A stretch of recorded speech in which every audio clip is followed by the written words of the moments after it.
bonsoir à toutes et à tous. Merci de votre présence à ce webinaire qui se déroule donc dans le cadre de la semaine créative, qui permet de célébrer l'entrepreneuriat étudiant et de faire des actions de sensibilisation à l'esprit d'entreprendre.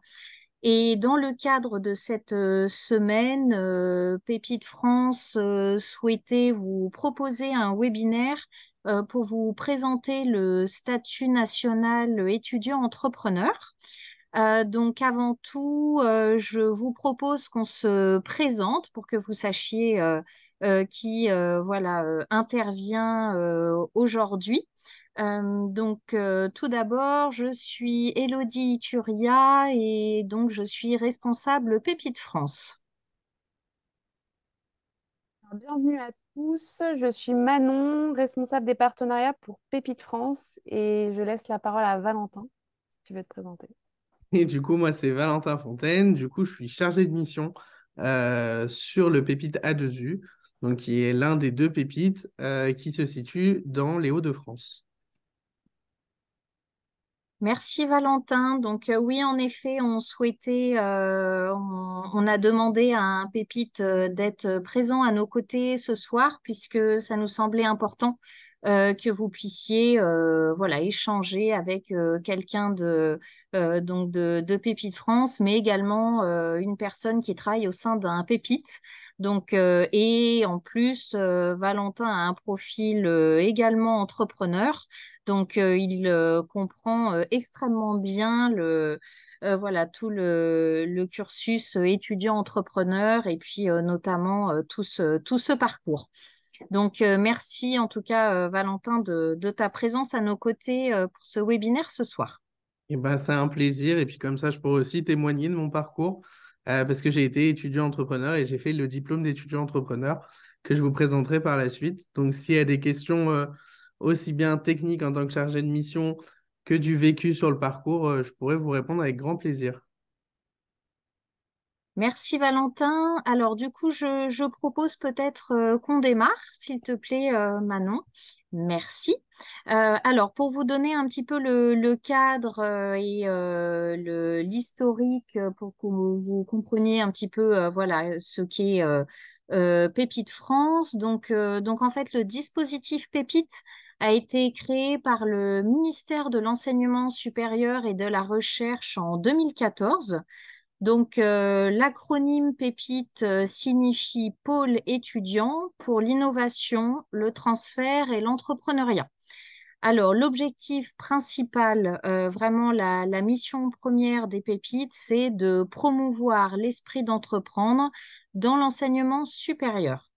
Alors, les 33 pépites du territoire national remplissent principalement 5 missions fondamentales qui sont informés sur l'entrepreneuriat, sensibiliser à l'esprit d'entreprendre, former les porteurs de projets pour développer un projet entrepreneurial, accompagner les porteurs sur toutes les étapes de la création de l'entreprise ou de l'association d'ailleurs, puisqu'on s'adresse également aux projets associatifs, et ensuite de fédérer autour de cette mission importante de l'esprit d'entreprendre.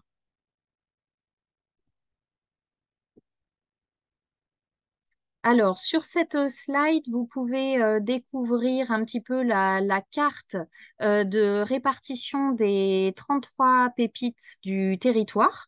Donc, on est effectivement aussi bien présent en métropole que en outre-mer. Vous pouvez voir une large représentation puisque on a effectivement un pépite également en Guyane, sur l'île de la Réunion, aux Antilles, à Mayotte, en Nouvelle-Calédonie. La région où Pépite est largement représentée, effectivement, est l'Île-de-France, vu la concentration d'étudiants. Donc, c'est pour cette raison que l'Île-de-France apparaît effectivement sur une autre couleur pour que ce soit un petit peu plus clair, puisque vous avez 8 pépites qui sont présents sur cette région. Que vous pouvez donc voilà découvrir à l'écran. Et après, globalement, vous avez effectivement toutes les régions qui possèdent un pépite, en sachant que sur cette carte n'apparaissent pas les antennes, puisque les pépites, là, vous pouvez voir les sièges. Donc, par exemple, le pépite Bretagne, le siège est à Rennes, mais ce pépite possède des antennes, notamment à Vannes et Lorient, que vous ne verrez pas apparaître sur la carte. Donc, l'idée, si vous souhaitez vraiment connaître les implantations précises au sein de votre région, le plus simple est effectivement d'aller sur notre site internet. J'ai vu que Manon avait mis le lien dans le fil de discussion. Vous arriverez directement sur Trouver mon pépite. Et là, effectivement, vous pourrez voir où se situe le siège de votre pépite. Et globalement, normalement, vous retrouverez également aussi les antennes.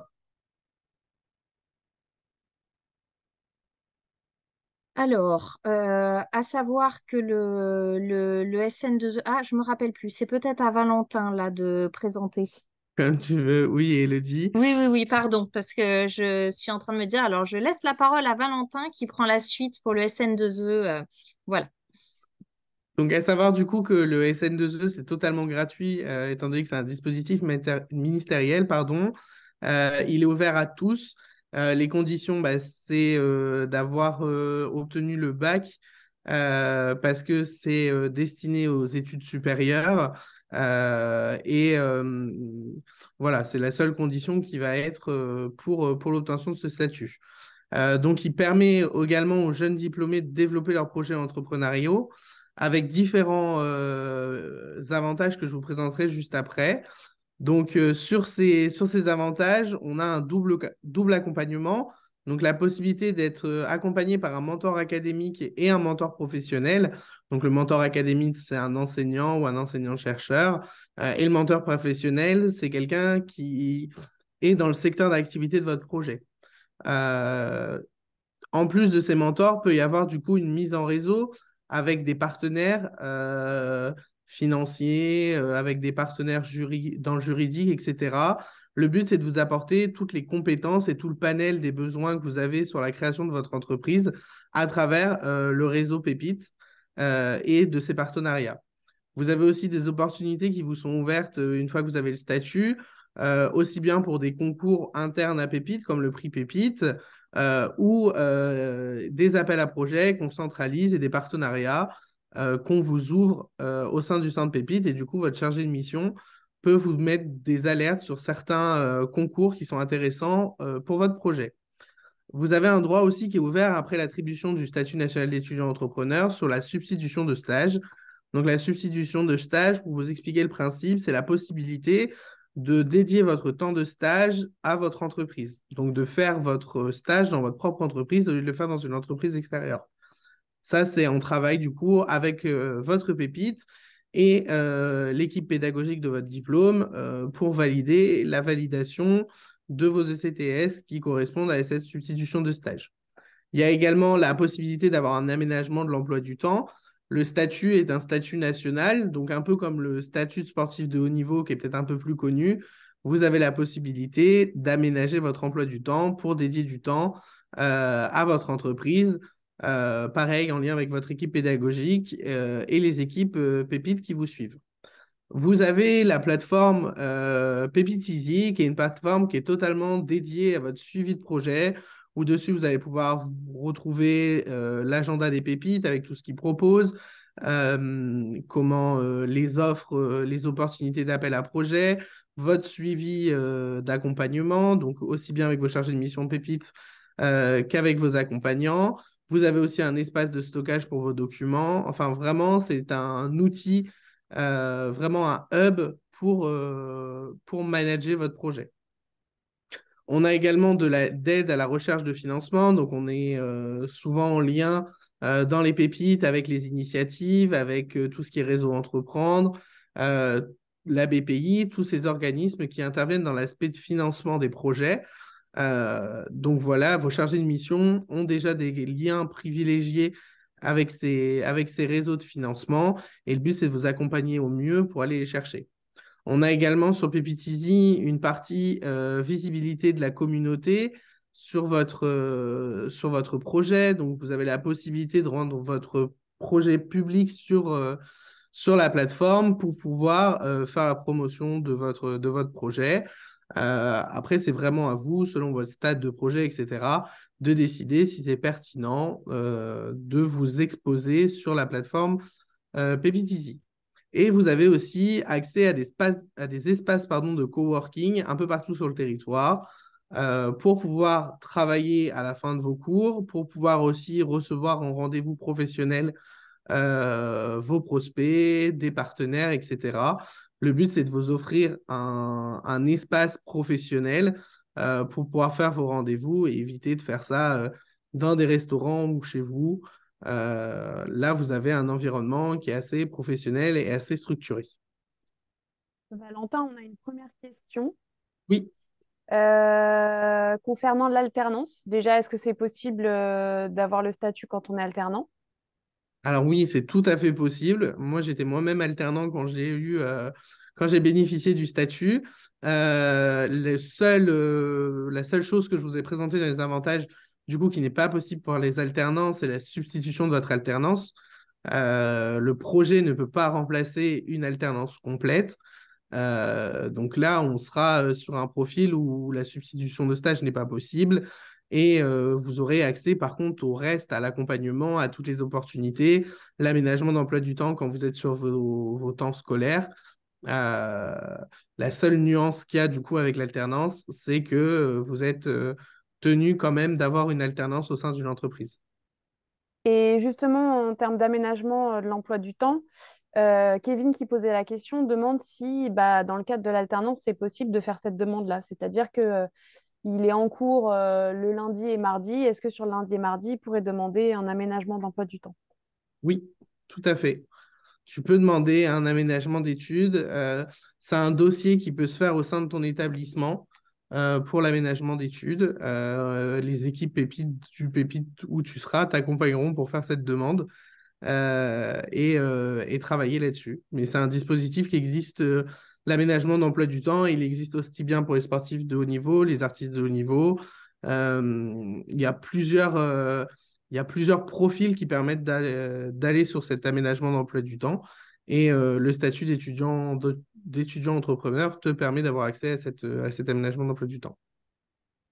Merci Valentin pour cette J'ai vu que dans le réponse. chat, il y avait aussi une Ouais, question sur le j'allais y fait venir. de ne pas avoir le statut si on n'est plus étudiant. Du coup, c'est une bonne transition. C'est une bonne transition, justement, c'est ce que j'allais te dire. Allez, bah, on va tout de suite répondre à la question. Donc, une deuxième chose qui est proposée par les pépites, c'est le diplôme d'étudiant entrepreneur. Donc, le diplôme d'étudiant entrepreneur, c'est un parcours de formation diplômant qui vous permet de renforcer vos compétences entrepreneuriales. Typiquement, c'est pour aller chercher les compétences de projet, de gestion de projet que vous n'avez pas eues dans votre formation initiale. Euh, Quand vous êtes, par exemple, ingénieur dans de l'informatique, bah, peut-être que l'aspect gestion de projet, communication, c'est pas quelque chose que vous avez eu. Donc, le but, c'est d'aller chercher ce complément de formation pour être totalement complet pour la gestion de votre projet. Du coup, c'est une opportunité pour les jeunes diplômés d'être étudiants, de redevenir étudiants, de continuer son parcours d'étudiant. Et c'est là, du coup, que bah, si vous êtes jeune diplômé de moins de 3 ans, vous rentrez dans un cursus de scolarité et donc qui vous permet de redemander le statut. Alors, à savoir que du coup, le lien entre diplôme étudiant et statut d'étudiant entrepreneur est intrinsèquement lié, étant donné que pour s'inscrire au diplôme d'étudiant entrepreneur, il faut avoir le SN2E. Euh, donc, quand vous faites votre demande de SN2E en tant que jeune diplômé, vous allez avoir l'obligation par la suite de vous inscrire au diplôme d'étudiant entrepreneur si vous êtes inscrit dans aucun autre établissement. Donc, ce diplôme vous donne une formation qualifiante.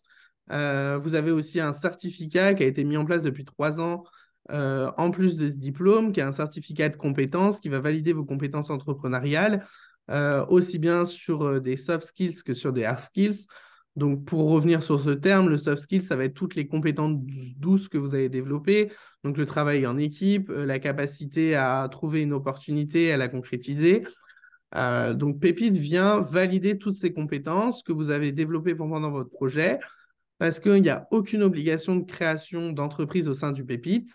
Et donc, le but, c'est que si vous ne créez pas votre entreprise, valorisez tout ce parcours entrepreneurial pour pouvoir trouver peut-être un emploi où vous pourrez valoriser ces compétences développées.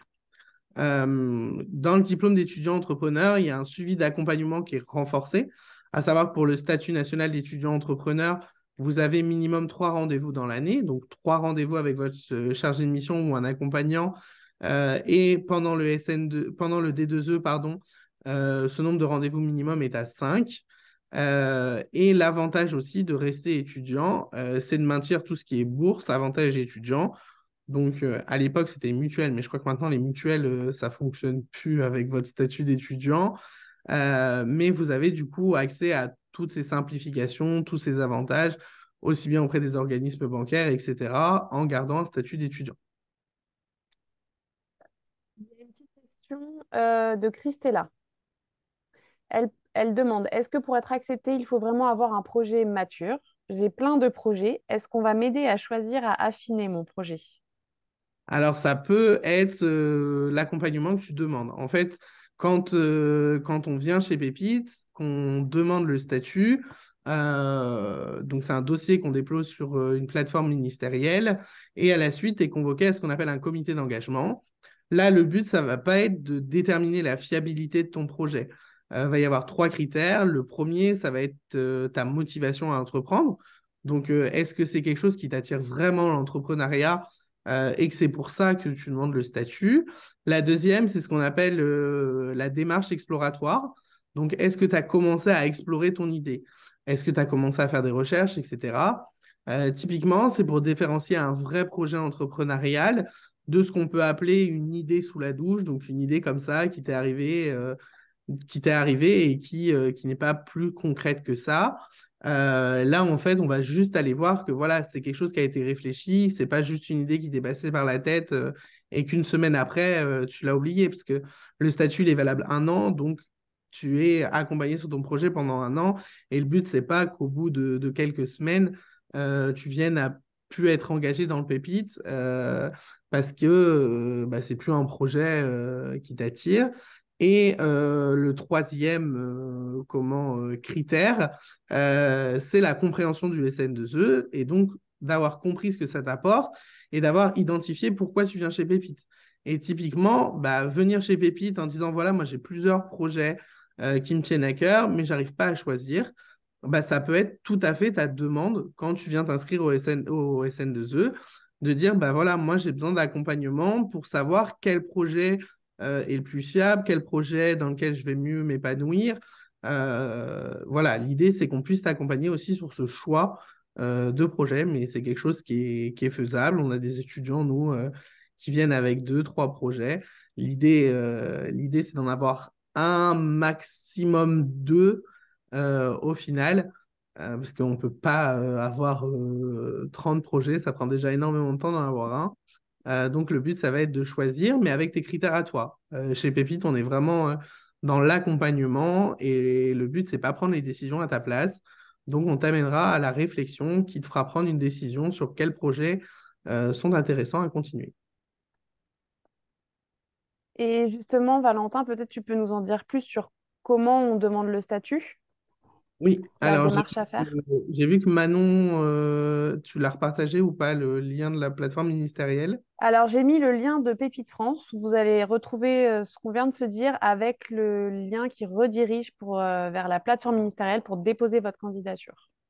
Alors, du coup, le cycle, on va dire, pour obtenir le SN2E, il commence à votre initiative, du coup, par le dépôt de ce dossier sur la plateforme ministérielle. Donc, c'est un dossier à compléter, on va dire, qui prend une dizaine de minutes, 10-15 minutes, où vous expliquez votre projet, vous renseignez du coup votre numéro d'étudiant, des informations sur vous. Le but, c'est que on comprenne un peu et pareil, pour vous amener dans cette démarche exploratoire, de vous questionner un peu déjà sur le projet. Donc, c'est une première étape. Ensuite de ça, le pépite va recevoir votre dossier. Une fois cette réception, vous allez être convoqué à ce qu'on appelle un comité d'engagement. Du coup, en amont, il y a certains pépites qui organisent un premier entretien. Suite à ce comité d'engagement, du coup, vous allez présenter votre projet, présenter votre posture entrepreneuriale et donc expliquer pourquoi vous voulez le statut. Le comité d'engagement, du coup, est organisé par le pépite avec des membres du jury, avec des membres de jury, pardon, du milieu socio-économique, des membres pépites, des membres de votre académie.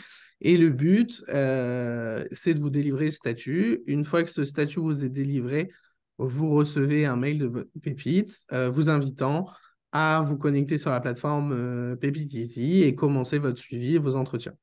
Donc, dans le cycle, la première étape, c'est à vous de déposer la candidature sur la plateforme ministérielle.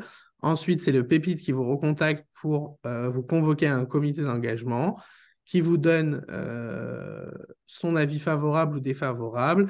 Et par la suite, on commence l'accompagnement tout au long de l'année. À savoir que le statut, du coup, est délivré pour 1 an et qu'il est renouvelable 3 fois.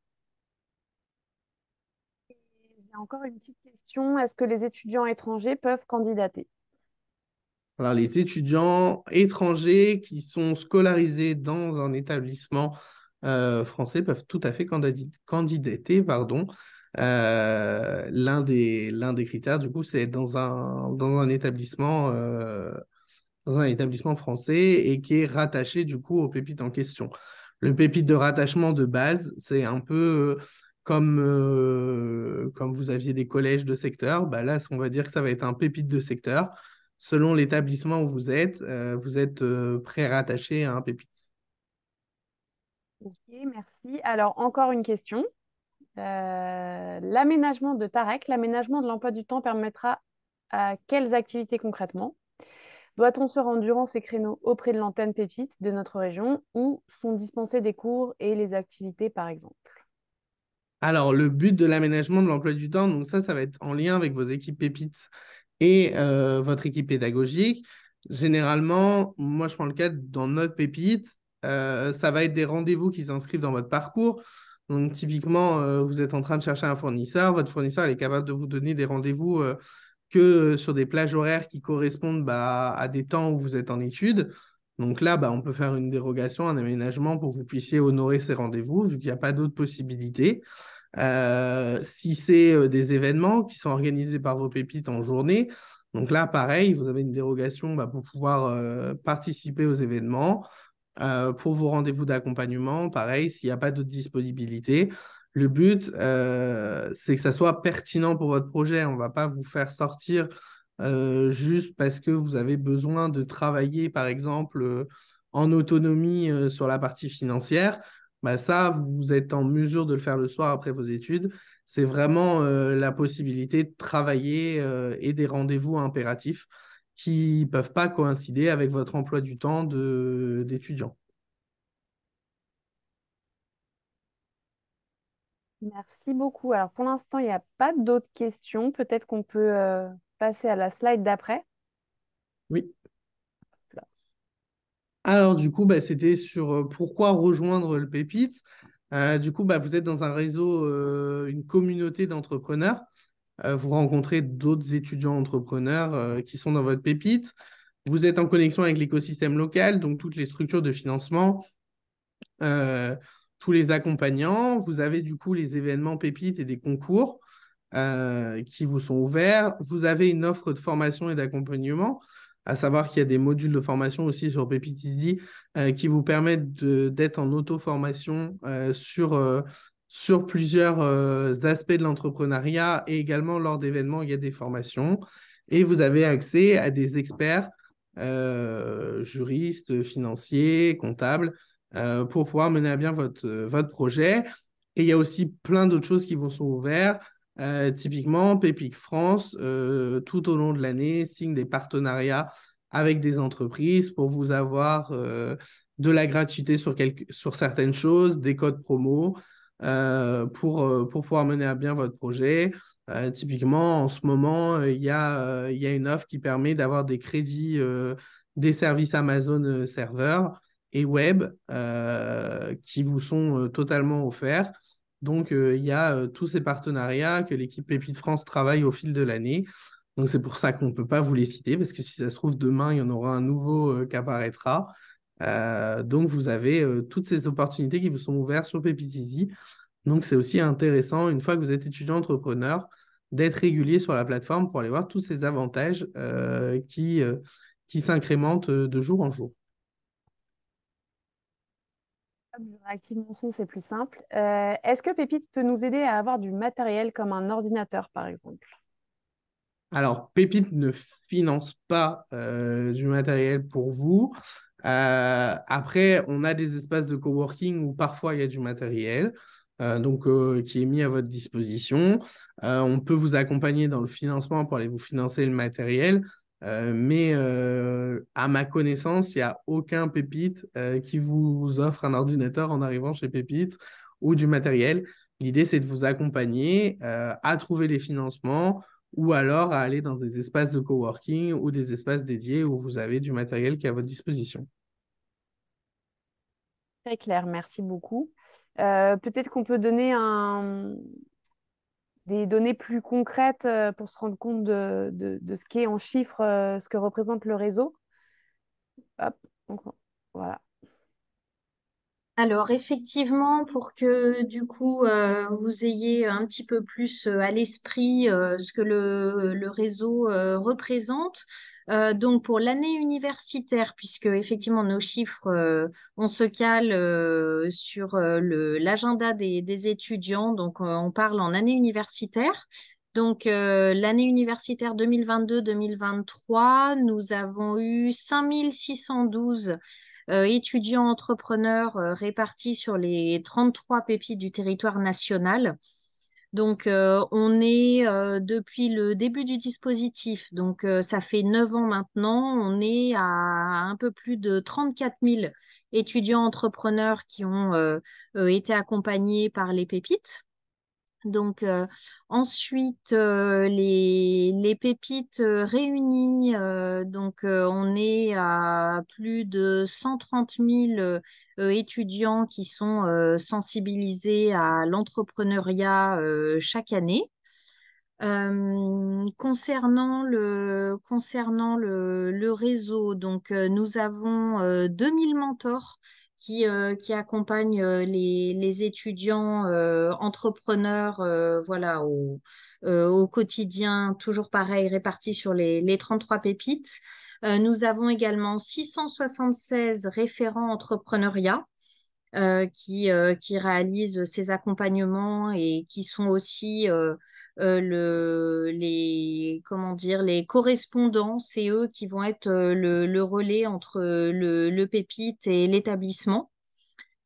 Concernant les étudiantes entrepreneurs, donc on en a 38%, alors ce qu'on trouve toujours pas assez, puisqu'on aimerait beaucoup atteindre à minima les 50%, mais voilà, on y croit et en tout cas ce chiffre augmente, donc on est content, mais il reste encore malheureusement trop faible. Pour vous parler un petit peu du nombre de collaborateurs sur le réseau, sur l'ensemble des 33 pôles, vous avez 224 collaborateurs qui sont voilà, au service des étudiants et jeunes diplômés qui portent un projet au sein des pépites. Est-ce que éventuellement vous avez, je n'ai pas vu s'il y avait des questions déjà par rapport à à ces chiffres. Donc, n'hésitez pas à les poser. Et sinon, évidemment, si vous avez des questions plus larges sur ce qu'on vient de vous présenter. Alors, il y a une question, pas forcément sur les chiffres, plutôt sur la bourse étudiante, mais dans le cadre d'une alternance. Alors, est-ce qu'on peut cumuler bourse, enfin, est-ce qu'on peut être en alternance, avoir le statut pépite et avoir la bourse étudiante? Donc, déjà, je suis pas sûre qu'on puisse avoir une bourse quand on est alternant. Hop, j'avais oublié d'enlever le micro. La problématique, c'est dans les critères d'attribution de la bourse du Crous. Et dans ces critères, alors moi je parle à l'époque, c'était il y a 5 6 ans, j'ai pas pu bénéficier de la bourse, même après mon alternance, étant donné que je touchais du chômage. Du coup, j'avais un revenu propre, et la bourse, quand on a un revenu propre, ne permet pas d'y accéder. Après, c'était il y a un moment, il y a beaucoup de choses qui ont été faites pour améliorer la qualité de vie étudiante. Donc peut-être que les lignes ont bougé auprès du Crous. Ça, c'est à vérifier sur les critères du Crous et donc de la délivrance de la bourse, si c'est toujours d'actualité, mais je pense qu'on ne peut pas cumuler alternance et bourse. En tout cas, c'est possible avec le statut pépite. Ça ne change rien au fait d'être boursier ou pas. Non, c'est pas le statut pépite qui va changer les choses. Euh, là où ça peut intervenir, c'est du coup quand vous êtes en D2E et que vous avez quitté votre alternance et que du coup le diplôme d'étudiant entrepreneur n'est pas un diplôme en alternance, donc c'est un cursus universitaire classique. Donc normalement, vous n'avez pas d'autres ressources, sauf si vous avez cotisé assez au chômage pour pouvoir toucher pendant cette période de D2E. Mais là, c'est plus à se rapprocher du Crous pour savoir quels sont les critères d'éligibilité à la bourse. Parce qu'en fait, vous avez le statut d'étudiant quand vous faites le D2E. Là, c'est plus le fait d'avoir des ressources propres qui peut gêner l'obtention d'une bourse. Très bien, merci beaucoup pour tes lumières, Valentin. Une autre question de Tarek concernant les mentors. Est-ce que tu peux nous en dire plus sur les profils des mentors? Quel avantage il y a pour un étudiant entrepreneur d'avoir un mentor et est-ce qu'ils sont sélectionnés en fonction du projet? Alors, c'est selon ton pépite, mais généralement, majoritairement, c'est selon ton projet. En fait, on va venir t'apporter des personnes qui peuvent évaluer ton projet et qui peuvent t'aider et d'être complémentaires à l'équipe pépite qui est déjà en place. Donc, généralement, ton mentor, ça peut être soit un chef d'entreprise actif, soit un chef d'entreprise à la retraite, soit quelqu'un de spécialisé dans le domaine dans lequel tu veux te lancer. Voilà, il y a différents profils de mentors, mais c'est pareil, lors de ton comité d'engagement, si tu as déjà une idée sur le mentor que tu aurais envie, tu peux l'exprimer et le pépite, du coup, lors de son rapport, de son comité de sélection, pourra indiquer les pistes du mentor qui ont été évoquées. Merci, Valentin, c'est très clair. Bon, en tout cas, pour moi, c'était clair. Est-ce qu'il y a encore des questions? Ah, alors, il y a une petite question. Mon BTS est sur 2 ans. Si j'obtiens le statut pépite, je pourrais aussi faire un cursus à pépite après ces 2 années. Alors, bah, du coup, là, c'est le diplôme d'étudiant entrepreneur qui rentre dans ce suivi de parcours, parce que le diplôme d'étudiant entrepreneur peut être fait soit en double diplôme, mais c'est pas forcément qu'on conseille. Il est surtout intéressant de l'avoir en fin de parcours, du coup, pour compléter ta formation. Et donc, bah, à la fin de tes 2 années, tu peux passer, du coup, sur ce diplôme universitaire pour acquérir les compétences entrepreneuriales qui te manquent pour ton projet. Donc oui, tu peux continuer à être étudiant entrepreneur après ton parcours de BTS, une troisième année en étant au D2E. Merci beaucoup. Est-ce que vous avez encore des questions? Ah, oui. Alors là, ça concerne les substitutions de stage. Est-ce que tu aurais des exemples de stages entrepreneurs faits par le passé pour m'éclaircir un peu plus sur leur vocation? Alors, je ne suis pas sûre d'avoir compris la question. Mm. Un peu compris la question, euh, pour avoir l'habitude d'en faire. Donc, du coup, la substitution de stage, elle va intervenir. euh, Elle peut être intéressante dans deux cas. Dans ton stage de fin d'études, pour justement commencer à lancer l'entreprise pour qu'à la fin de ton parcours, l'entreprise soit déjà créée, pour que bah, du coup, tu puisses commencer ton activité tout de suite après ton diplôme et que tu n'aies pas une période de vide ou de trou dans ton CV, etc., dans ton parcours. Et ça peut être aussi intéressant sur une partie de découverte. Si tu as besoin de travailler sur une partie précise de ton projet, si tu veux découvrir par toi-même cette expérience sur quelques semaines en tant que gestionnaire de ton projet, ou alors si tu as identifié une grosse problématique, typiquement, il faut revoir ton plan financier et on sait que ça va te prendre plusieurs semaines à retravailler. Ça peut être intéressant de faire ton stage en substitution et donc du coup de travailler sur cette période sur ton projet. Merci. Tarek, n'hésite pas à nous dire si c'était la réponse à ta question. Concernant le statut et les voyages, est-ce que c'est compatible? C'est-à-dire que là, Kevin demande s'il voyage aux USA, est-ce qu'il peut finalement, est-ce que c'est possible? Alors, le statut est renouvelé 3 fois de façon, on va dire, simple. Après, si faut encore continuer à être suivi en quatrième ou cinquième année, c'est possible, mais en fait, il faut justifier pourquoi ton projet a mis plus de 3 ans à se lancer et à être étudié. Normalement, 3 années, c'est largement suffisant pour étudier le projet. Après, si tu as eu des périodes, par exemple, où tes études ont pris le dessus, ou bah, typiquement, tu as fait un échange international, c'est justifiable de renouveler le statut plus, plus longtemps. Mais c'est vrai qu'à partir de 3 fois, on va commencer vraiment à questionner pourquoi le projet a mis autant de temps à voir le jour. Ça peut être aussi typiquement que tu as passé 1 an et demi sur un projet et que finalement il a changé et que tu veux relancer un autre projet. Mais au-dessus des 3 ans, il va falloir justifier un petit peu plus pourquoi tu veux renouveler plus que 3 ans. On a une question de Tiziri. Y a-t-il des spécifications pour les étudiants algériens? Bah, pas de spécification particulière. Si c'est au sein d'un échange universitaire et que c'est des universités franco-algériennes ou des partenariats, bah, c'est pardon, l'établissement français qui porte et qui pourra porter ton statut, donc il n'y aura pas de souci. Tiziri qui assistait presque à tous les webinaires de cette semaine et qui est en cours d'obtention de son SN2E, il me semble.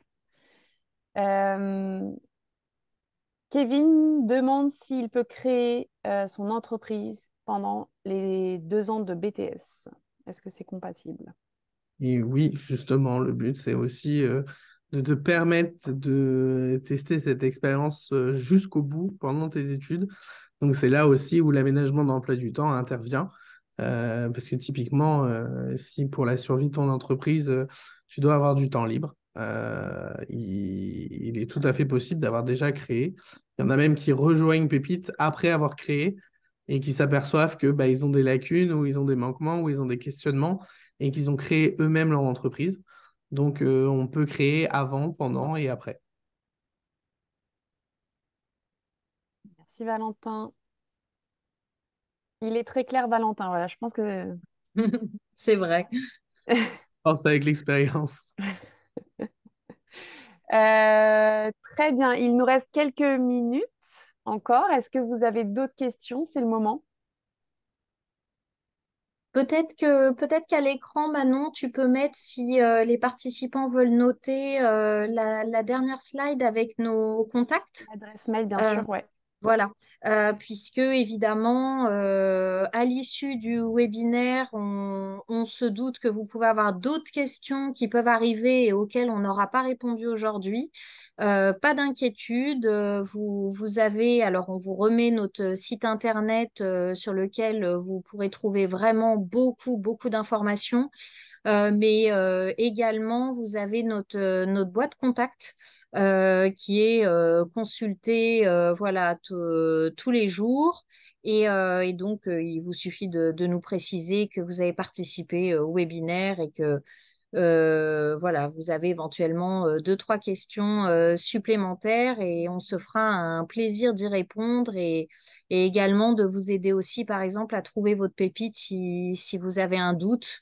On sait qu'il peut y avoir des situations un petit peu particulières, par exemple des personnes qui suivent une formation à distance ou quoi que ce soit. N'hésitez pas à nous envoyer un petit mail et on vous aiguillera, pas de souci. Alors, est-ce que vous avez d'autres questions? Oui, Nous sommes là et que nous pouvons y répondre de vive voix et de façon claire grâce à Valentin. il y a deux questions. La première d'Oboubé, peut-on bénéficier du statut d'étudiant entrepreneur en étant déjà auto-entrepreneur? Oui, c'est comme je l'ai expliqué, on peut avoir déjà créé avant. Et justement, ça sera toujours un argument de plus sur votre démarche exploratoire et sur votre envie d'entreprendre. Étant donné que vous avez déjà créé, bah, il y a déjà une démarche qui a été faite et il y a une envie évidente d'entreprendre si vous avez déjà créé votre entreprise. Donc, il n'y a pas de souci et c'est même un argument supplémentaire pour votre attribution. Peut-être qu'il faut bien préciser que le statut d'étudiant entrepreneur, c'est pas un statut juridique. C'est Peut-être ça. une En fait, dans confusion. le statut juridique, enfin, dans le statut, le mot statut peut vous amener, comme l'a dit Manon, à penser que c'est un statut juridique. Ça n'a rien à voir, ça n'aura aucun avantage fiscal, d'exonération ou autre. Le statut d'étudiant entrepreneur, c'est un statut académique. Enfin, un statut, oui, académique. Donc là, c'est un statut qui intervient dans votre parcours scolaire. C'est un statut qui vous permet d'être identifié auprès de votre équipe pédagogique comme un entrepreneur et du coup d'avoir des droits qui sont ouverts suite à cette attribution de statut. Les droits qu'on vous a présentés, donc la substitution de stage, l'accompagnement, etc. Et une dernière question de Kevin. Kevin avait beaucoup de questions ce soir et tu as raison, c'était le moment. Kevin a postulé à Pépite et souhaiterait savoir quand est-ce qu'il aura une réponse. Bon, là, je peux peut-être répondre. Ça va dépendre du pépite auquel tu as postulé, enfin de ton pépite de rattachement. Je ne sais pas combien de temps ça prend en moyenne d'avoir une réponse, Valentin. C'est peut-être pas Alors, ils ont chacun leur toujours comité pareil. Mm. d'engagement, mais normalement, quand tu valides ton dossier, le Pépite renseigne un mail automatique dans lequel on doit renseigner la date du prochain comité d'engagement. Donc, normalement, tu as reçu un mail. Si tu l'as pas reçu, n'hésite pas à contacter le Pépite en demandant quand est la date du prochain comité d'engagement. Et donc, ton attribution suivra ce comité d'engagement. Merci, Valentin. Alors, encore une dernière petite question qui me semble quand même importante. Oboubé demande le calendrier des inscriptions. Peut-on postuler à tout moment? Alors non, tu peux postuler de juin à mars, je crois. Nous, je sais qu'on conclut fin février. Je crois que les pépites ont le droit d'attribuer le statut jusque fin février, début mars. Vu que c'est pour une année scolaire, c'est vrai que faire 3 accompagnements entre mars et juin, c'est assez compliqué. Du coup, pour bénéficier du statut, tu peux avoir l'attribution jusque fin, fin février, début mars. Super, merci beaucoup. Alors, il est 47. On a encore une question. Est-ce qu'on peut la prendre ou pas? Oui, Ouais, oui, on peut prendre la dernière question maintenant. Ok, super. Kevin, alors, étant dans l'agroalimentaire, Pépite pourrait m'aider à trouver des clients. Je précise que c'est un business que je développe déjà qui ne sera pas présenté à Pépite. Alors ça, c'est à voir avec tes chargés de mission. S'ils peuvent t'accompagner sur plusieurs projets en simultané, ça peut être possible. Nous, on a des projets qui sont déjà lancés où on peut accompagner. Après, le Pépite t'accompagne sur peut-être ta stratégie de prospect ou te donne des contacts qui pourront favoriser l'acquisition de nouveaux clients, mais c'est pas le Pépi qui sera en charge de trouver des clients pour toi. On t'accompagnera sur cette stratégie et te donner peut-être des raccourcis pour trouver tes clients, mais le Pépite ne sera pas dédié à rechercher tes clients. Merci beaucoup.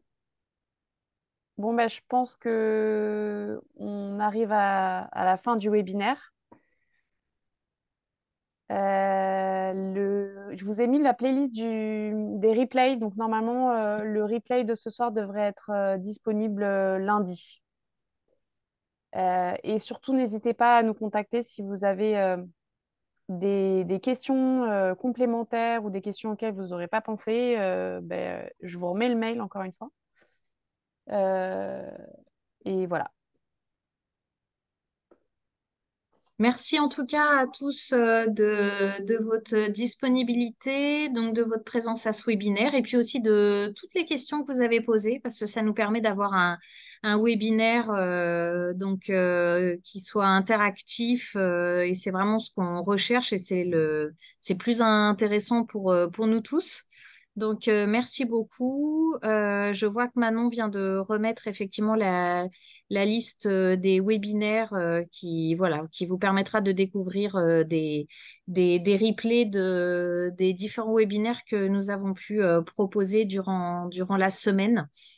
Donc, merci à tous. Merci encore, Valentin, de ta disponibilité puis d'avoir été à nos côtés ce soir parce que voilà, c'était vraiment bien que tu puisses répondre de façon très précise aux étudiants et jeunes diplômés intéressés et puis qu'on ait effectivement en plus un regard d'un ancien étudiant entrepreneur. C'était vraiment primordial. Donc, merci beaucoup.